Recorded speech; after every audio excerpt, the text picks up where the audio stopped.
Bom dia, gente.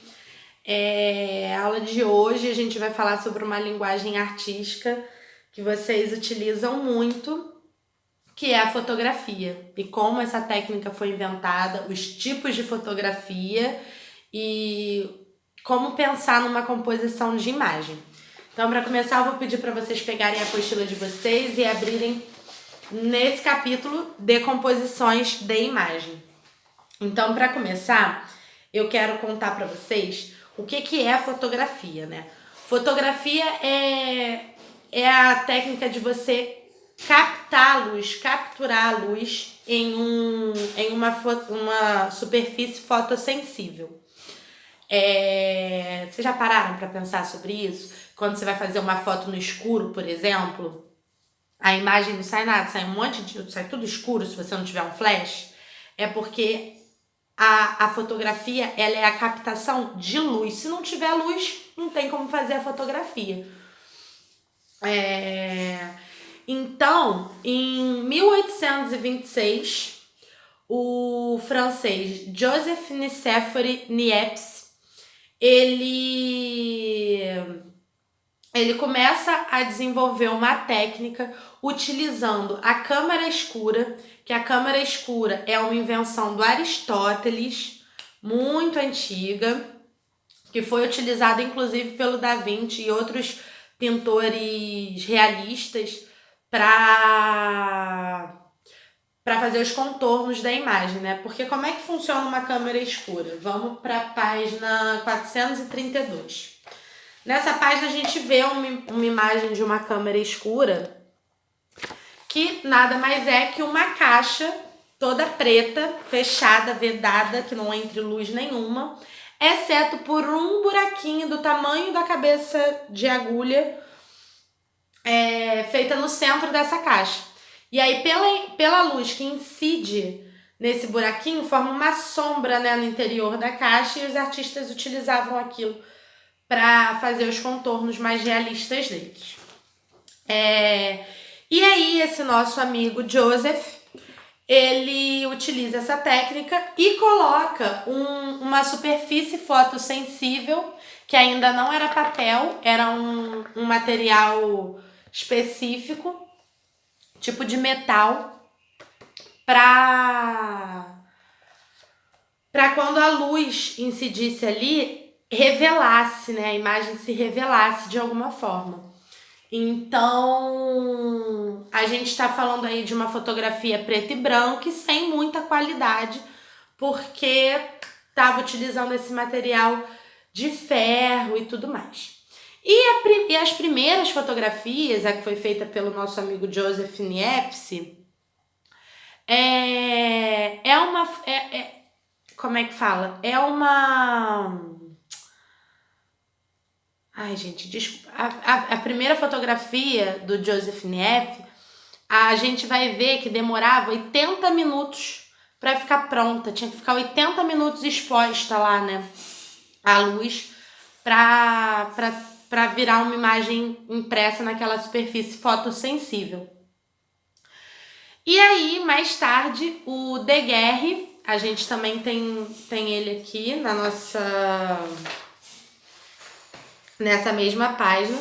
O Daguerre, alguns anos depois, mais ou menos uns 20 anos depois, ele faz umas melhorias, né, nessa invenção do Nicéphore, do Niepce, e ele reduz esse tempo de captura da imagem para 15 minutos. Então a pessoa ela tinha que ficar 15 minutos parada ali, totalmente parada, não podia mexer nada, para sair a imagem na superfície dele, na superfície fotossensível dele. E quem gostou muito dessa invenção na época foi a burguesia emergente, né? Porque eles não tinham muito dinheiro para pagar um pintor mesmo para ir lá pintar o retrato deles. E aí eles pagavam o Daguerre para ir lá com o daguerreótipo dele, que tem também uma imagenzinha aqui desse equipamento. Só que que, né, a gente só vai pensar em retratistas mesmo muito tempo depois, porque aí é quando a gente consegue diminuir esse tempo de 15 minutos para 24 segundos, substituindo o metal que era utilizado por papel fotográfico mesmo. Então a gente reduz esse tempo de 15 para 24 segundos e começam a surgir os estudos retratistas e aí a fotografia dispara, né? E começa a vir as novas tecnologias, como a fotografia digital, que a gente consegue reproduzir com muita facilidade, e a fotografia como a gente vê hoje. Vamos falar um pouquinho sobre os tipos de fotografia, né? A gente vai ter a fotografia digital, como eu disse para vocês, que é essa fotografia que a gente faz com a câmera do nosso celular e a gente consegue reproduzir muitas vezes ela.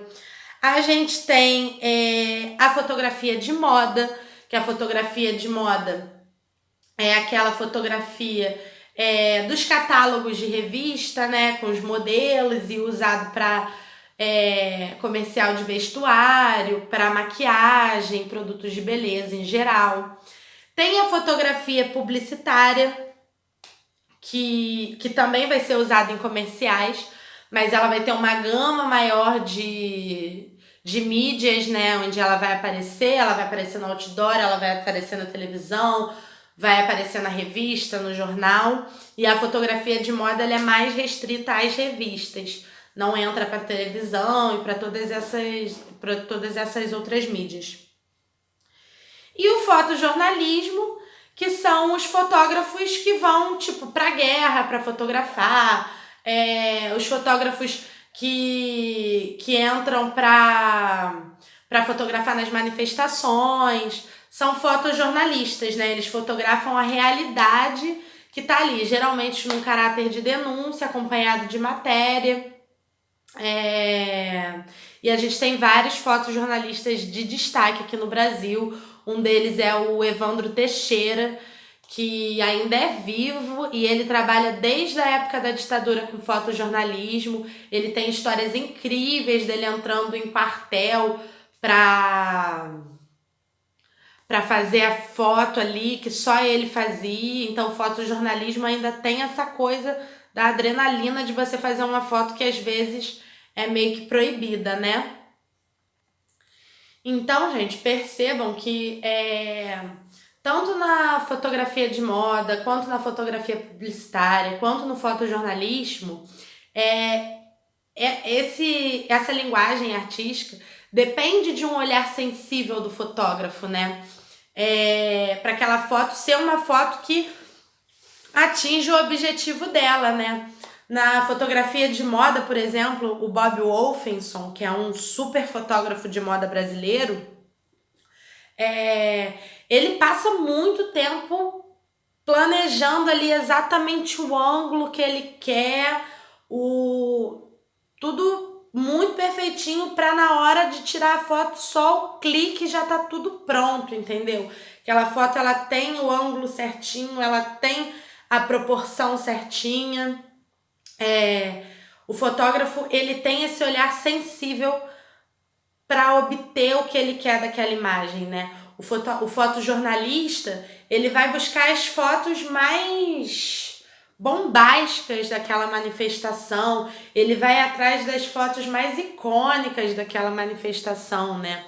A fotografia publicitária vai buscar um olhar para aquele produto que passe, né, o objetivo daquela marca, que passe a ideia que aquela marca quer que o espectador tenha, né? Então, o que a gente vê em comum em todos esses fotógrafos de diferentes tipos de fotografia é esse olhar sensível para a vida, esse olhar artístico, né? De ver uma imagem, fotografar e utilizar aquela imagem pro objetivo dela, para chamar a atenção daquela marca ou para ser uma imagem chocante de determinada manifestação, quando a polícia tá lá batendo nos manifestantes de forma opressiva, tirar uma foto certinha daquela ali, marca uma época, né? Então, o fotógrafo ele precisa estar no lugar certo, na hora certa, e isso, no caso, é sorte, né? E ter esse olhar sensível para entender que aquilo vai levantar aquela reportagem, por exemplo, vai levantar aquela marca, vai levantar aquela modelo. Então, o olhar do fotógrafo é muito importante. E aí, como a gente pensa nessas imagens, né? O que faz esses fotógrafos conseguirem imagens tão legais e que chamam tanto a atenção para o que eles querem que chamem a atenção? Na página 436, a gente vai ver as técnicas para compor uma boa imagem. Então, vamos acompanhando aqui, né? A regra dos traços. A regra dos traços, quem tem Instagram aqui já viu. Quando a gente vai postar uma foto no Instagram, a gente vê que tem aquele joguinho da velha separando a imagem. E aí a gente tem que colocar ali, né? Fazer o recorte que a gente quer para fazer a postagem. A ideia desse joguinho da velha é fazer com que aquela composição daquela imagem fique mais simétrica, né? Você coloca cada elemento da imagem dentro de um quadradinho. Aqueles quadradinhos não estão ali à toa. É para você compor uma imagem mais harmônica. Então essa divisão é para isso, né? Para você colocar os elementos harmonicamente ali naquela imagem. Isso em algumas câmeras profissionais também tem. A regra da metade, que é quando você vai fazer a foto, você divide a foto no meio, ao invés de dividir no joguinho da velha, né? Você divide a foto no meio, em duas principais partes, para ela também ficar proporcional, né? Não ficar, por exemplo, uma mata gigante aqui e um nada aqui, entendeu? Tem que ter uma proporcionalidade ali também. As linhas que dirigem o olhar e a perspectiva, né? Que a gente vai ver isso na pintura, que os artistas utilizam essas linhas para direcionarem esse olhar. E a gente também vai ver isso. A gente viu isso no Barroco, né? E a gente também vai ver isso na fotografia. Ele é utilizado para dar perspectiva, possivelmente direcionar o olhar do observador. Essa foto aqui é muito boa porque é isso, né? Uma coisa que entra. Então, você vai olhando para onde a imagem te direciona. Tem a técnica do plongé e do contra-plongé. É muito utilizada no cinema. E cinema nada mais é do que várias fotos sequenciadas que dão a impressão de movimento, né? Então, a técnica do plongé é você tirar uma foto de cima para baixo, para dar uma impressão, várias impressões, né, que você dá a partir disso. Quando você filma de cima para baixo, parece que aquele personagem é menor, ele tá mais acuado, né? Dá essa sensação de inferioridade. E de baixo para cima, a gente dá justamente uma outra impressão, dá uma impressão de grandiosidade, dá uma impressão de superioridade, né? Quando você tá ali, até às vezes, se você quiser, até de opressão, porque a pessoa fica muito maior em relação, né? Porque tá vindo de baixo para cima. Então dá essa impressão de magnitude.